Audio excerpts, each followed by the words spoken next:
Welcome again to another segment of our show. We are discussing men's health issues in November. It is a lot of information to congest into one little 2-minute discussion. And I have an expert on these things. I'm a man, I have my own views, but I think he's more medical, he's more scientific, so we will keep it like that. And the doc, psychosocially, one of the questions, the only question we're going to entertain here, otherwise you're going to give me a lot of your own views on this one. One of the questions says black tax in general is affecting our health as males. Yes. It affects us psychosocially, it affects our health mentally. We'll talk about mental health. Immediately you are happy that we have entertained black tax. But I know black tax is a round topic. For the context that we are in now, limit it to what you think we should entertain as far as black tax is concerned. Yeah. Before we even go into what about black tax and its effects, I think we need to look at the social construct of what black tax is and why it has become a problem, or why it is seen as a problem more than anything. Right, so and people's understanding, because there are different understandings as to what black tax is. And other people actually don't even think there's an existence of such a thing as black tax, because as far as they are concerned, it is generational. It's something that is done. It's something that everybody needs to take up and something everybody needs to be happy with. What, however, has become now, what could have been the norm, is that it is becoming more of a burden, an expectation, even where you fail to be able to help. Okay. Then it becomes taxing, right? So what is Ubuntu? What we usually relate to as Ubuntu is now an overplayed scenario of where people have expectations of you. Sometimes unreasonable. Most times unreasonable. Okay. Where you fail to deliver. Then it becomes like, I'm really being taxed now. And that in itself harbors so many emotions, most of them not well, very ill emotions about family, about immediate family as your nuclear family, about extended families, and all your whole lineage. And it has created a lot of ructions within society, especially I would say African society, where now you need to fend yourself against your family. Okay. Mind you, Doc, every man is expected to perform certain things socially as a man, sometimes socially, financially as a man, regardless of whether they are capable of doing it or not. This is not, we're not talking about it annoying you. Yes. We're talking about what burden it has on people who can afford it and people who can't afford it. And the biggest damage is on people where their limits have been reached. Yes. And now it starts to go to the other side. Yes. It affects you emotionally, it affects you psychologically. Yes. And tell me more about this. It becomes a poison that eats you at the core, as you put it. Because other than something that you love doing and it makes you feel a sense of fulfillment after having achieved it, it feels like now it has overgrown your capacity and you're falling short. Men in their nature don't like falling short. It is not their nature to fall Inadequate. short. And their teaching, traditional, religious and otherwise, has been that as the head of the family, as the chosen provider, wrong or right, and people can come in and say, but that's patriarchal. We're still living in a patriarchal society. Yes, we're working to break down the walls. Yes, we would like to modernize the world and make sure that everybody relates at the same level of understanding, and break down stereotypical walls. But most men still see themselves as head of families, as the sole or primary caregivers or primary providers and protectors in society. And if they fall short of that particular function, then it really weighs down heavy on them. and becomes a poison that eats them at the core. And how does it eat them? Their physical nature goes, their emotional nature goes, their mental nature, isn't like the physical form of the mind goes, as well as their psychological nature goes. And what it leaves behind is an empty shell. You know, I call them the walking wounded.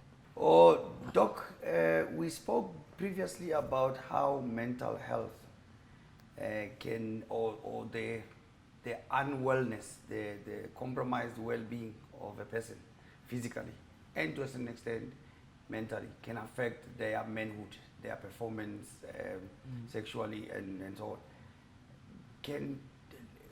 Let's talk about mental health on its own. We have had enough discussions about the impotence and erectile dysfunction. Let's talk about mental health in males, because from what we know, it is something that is ignored because the subjects themselves don't want it entertained because it makes you look weak, let alone to your partner, just socially. You're not man enough anyway. So that's what society says. What are the dynamics of mental health in society as we speak? So it's a very unfortunate, it's an unfortunate cascade of issues that lead to eventual either trial at committing suicide or success at committing suicide for men, especially lately. And all because they feel ignored eventually because they are human. And because of that, I'm alone, you know, and I'm expected to thrive alone, you know, does not work anymore. And that narrative needs to change. That we even then, before what we call modernity, we were communal beings. Communal beings, it means we come together to attack a problem together and make sure that we've got solutions to that problem together. That's how we preserved communities, families from families to communities, from communities to nations. What has become part of our modern evolvement is that we have become more of silos. We are alone, individualistic, no more communal. You know, we are expected to work on our own and thrive on our own and succeed on our own. And that has become a near impossible task for many, especially if you're looking the effects of the pandemic just recently with the economic downturn and loss of jobs and opportunities and finances. Not everybody is now willing to give the extra money to just support your entrepreneurial idea to help you grow So that idea. lack of community is leading us to to isolation. So isolation is leading to mental problems everywhere. But we're talking especially now about men. Now tell me, does me having a house in the suburb and being able to take my children overseas and private schools and not worrying about my brother's children, that lack of sense of community, does it have any effect on the current scenario? That's number one. Number two, just tell me, how common is mental health? How common?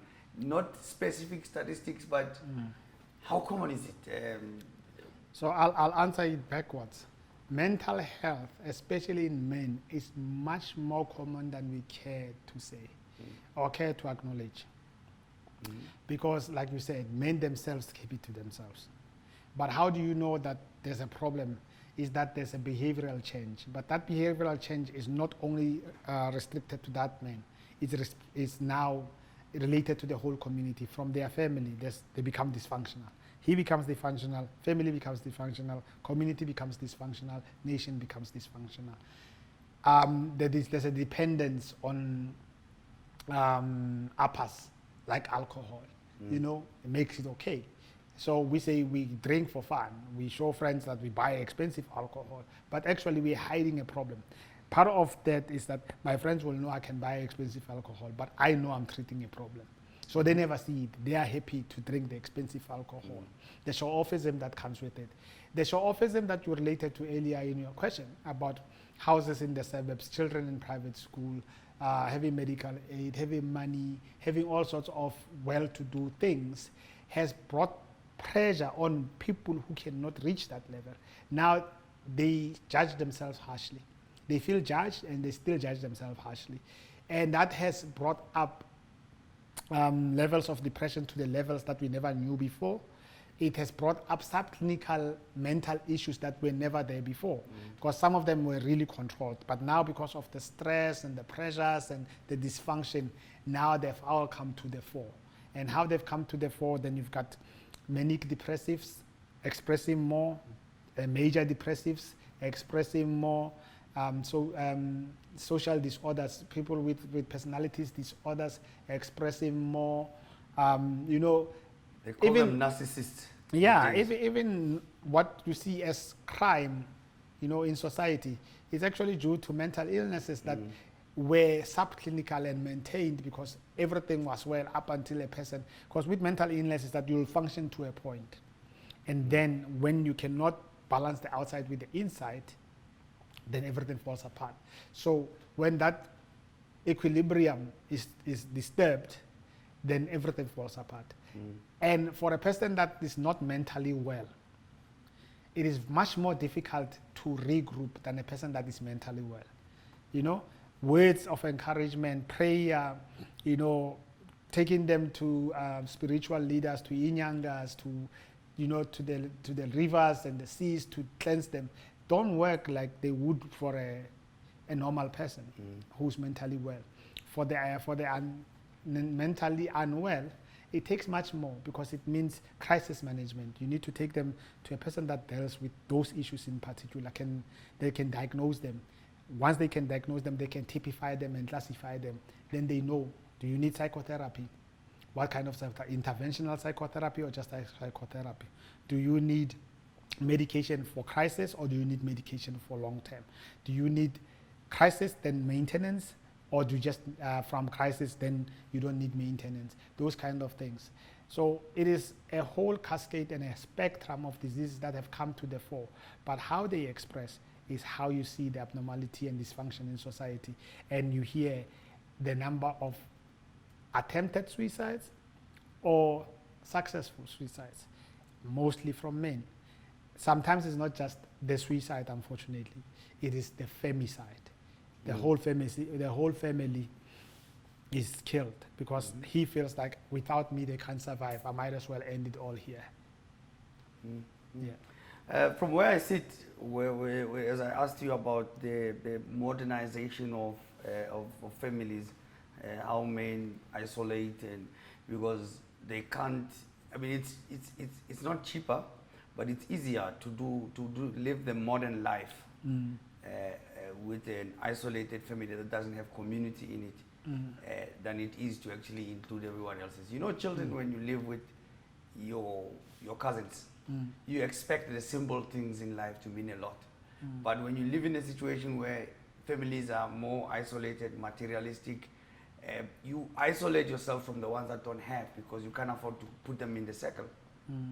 So from where I sit now, I don't know what we can do before we even go to the typical treatments of this mental health thing. I don't know what we could do to look at the basics again and see if we could, go back to the basics and live the way we used to live. When I have problems with my kids, let me tell you, I sometimes tell them that you guys are complaining about this and that and that. And I grew up with my cousins. And because we were growing up with the little things meaning so much to us, our community living meant more to us than the material things that we couldn't afford as a big family with cousins anyway.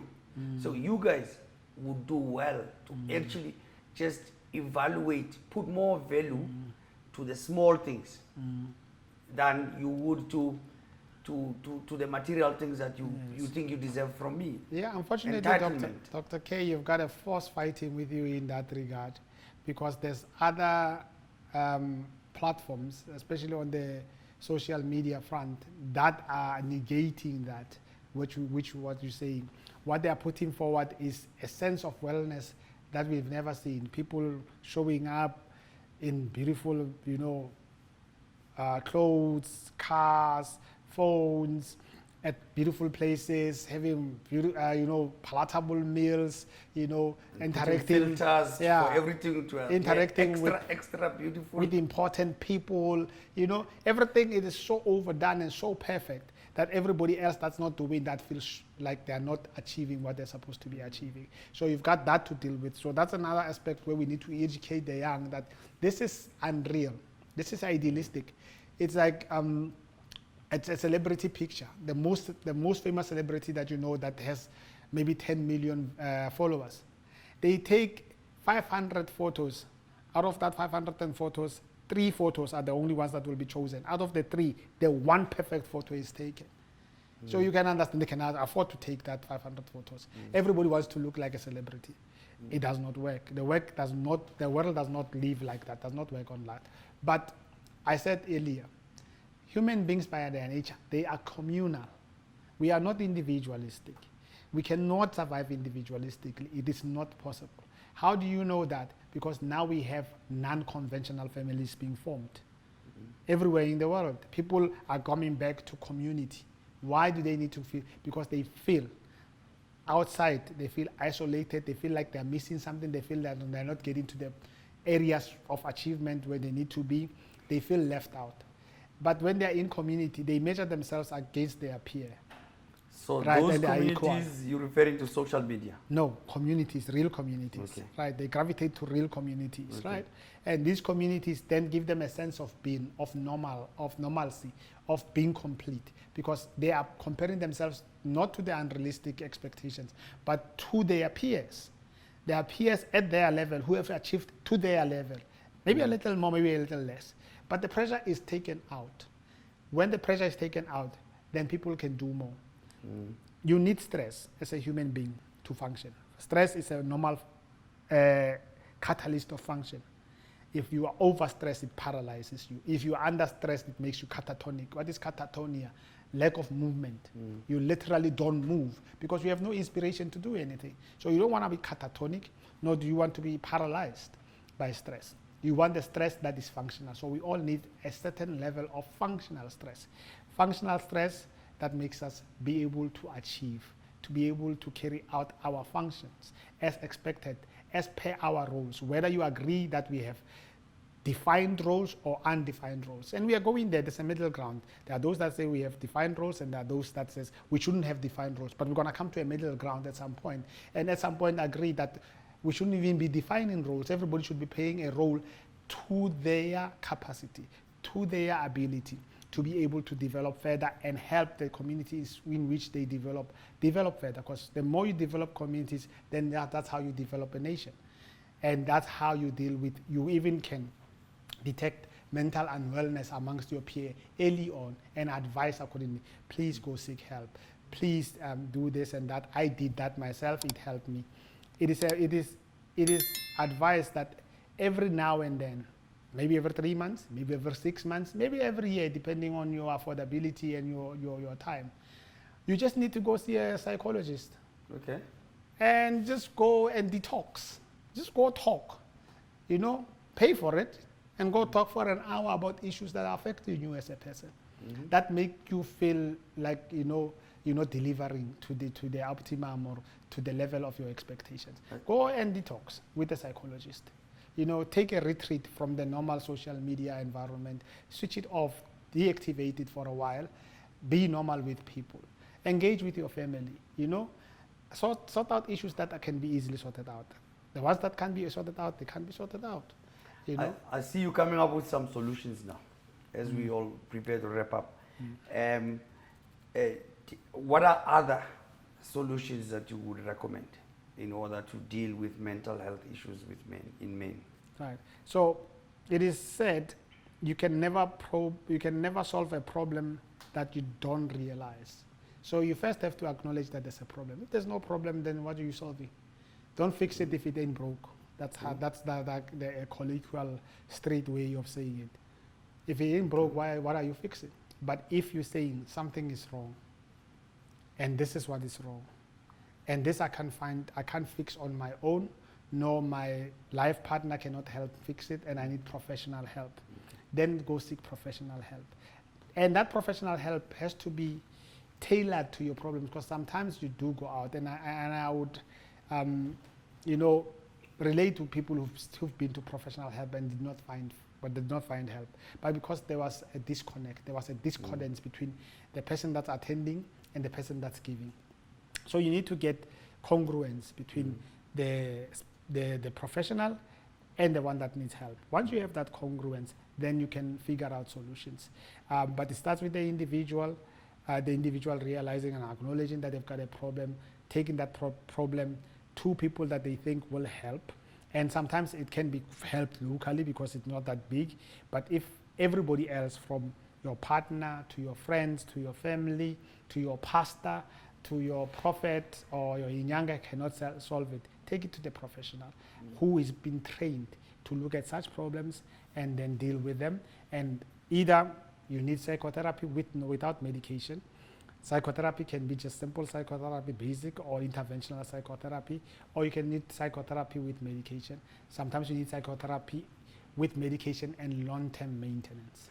Lastly now, I'm 40, I have friends, I have a family, and I have my family where I come from.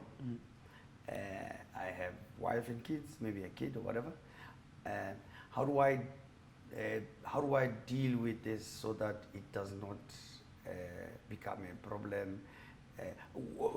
Let me put it differently. There are hazardous ways in which a 40-year-old can deal with all three elements. Their original family where they were born, their family where they are, and their peers. Their peers is an obvious one. Try to suggest some solutions. The second one is the family one. Typically, I can set the bar very high for my kids when they are 2, and when they are 12, they expect the bar to remain the same. And then black text. Briefly, let's start with black text. How do you think we should make changes in society to black text so that we could safeguard the health of men up here? Okay. Just for that solution. The first thing, I think, it does not even start with the community, but the person that's expected, where the expectation is from. For them to be honest and to have honest conversation with whoever, right? From your family, immediate, extended family. Tough talk. And yeah, like, this is my capacity. I'm a family man. I've got 3 children, all of them at school. I've got this, I've got that, and my partner is a housewife. Or even if she's not a housewife, she's employed, but not a professional. Or she's employed and a professional, but we're making ends meet. I can only help to a certain level. Be honest about it, engage everybody, put it out there. The one that accepts. Others will not accept. They say, no, you're just trying to keep everything to yourself, but you'll have had that conversation. It takes a whole lot of burden than always trying to make up. Because when you try to make up for things, you take away from what you have to give to the others. You're going to end up with not having anything to take from you. And then that's a problem, because that's when you start emptiness, hopelessness, worthlessness. Want to get to the level of worthlessness. See, emptiness we can deal with. We can fill up with alcohol and food and just being reckless. Hopelessness, we can always pray about it. We can always, meditate about it. We can do other things to try and bring some hope back, get into communities. Worthlessness we can't deal with. And so that's when you start having suicidal ideation and eventually kill yourself. So basically you're saying just because I'm not able to live up to black text doesn't mean I'm worthless. No. It means sometimes our other colleague, Dr. Mika, was saying, in one of the conversations they were saying, there's one vitamin that we don't give each other enough. It's vitamin NO. Yes. Say no. Yes, I can't. Say no. Yes. Okay. No, that because it knows says my capacity has been reached. How you take it is your problem. Beyond this point, I can't. But no is no. Okay. And when you say I can't, it's a no. And people have to accept your no as much as they accept your yes. Typical family setup. Yeah. How do we deal with it? Okay, so like in your own small family. There are as toxic. a man. There are toxic behaviors that we have as men within our own families that we need to disrobe ourselves of. We need to look at the mirror and say, what am I doing that's not right in my family, with my partner, my life partner first. Remember, we tend to focus more on children than we could focus on the people we actually started the family with. Once they feel ignored and they feel excluded, it becomes a problem. Start with yourself to say, what was I doing originally to attract this person? Now, am I doing the same thing still? You know, am I making them feel like they are part of my life? Right? Am I really, valuing them and actually making them feel like they're part of this whole environment, this whole setup? Once that is done, then you can go to the children. It shouldn't be children first and children only. It should always be you, your partner, the children. The children, you give them a set of rules. You can't be too tough on children either. This being tough on children has actually had, we've got products in society that cannot accept failure. And their reaction to non-acceptance of failure has led to a lot of ill in society. So we need to balance out how we guide children. You can guide, you can have expectations, but you should allow them space to be human as well, so that they know that they can succeed at things, they can fail at things, and failure is okay.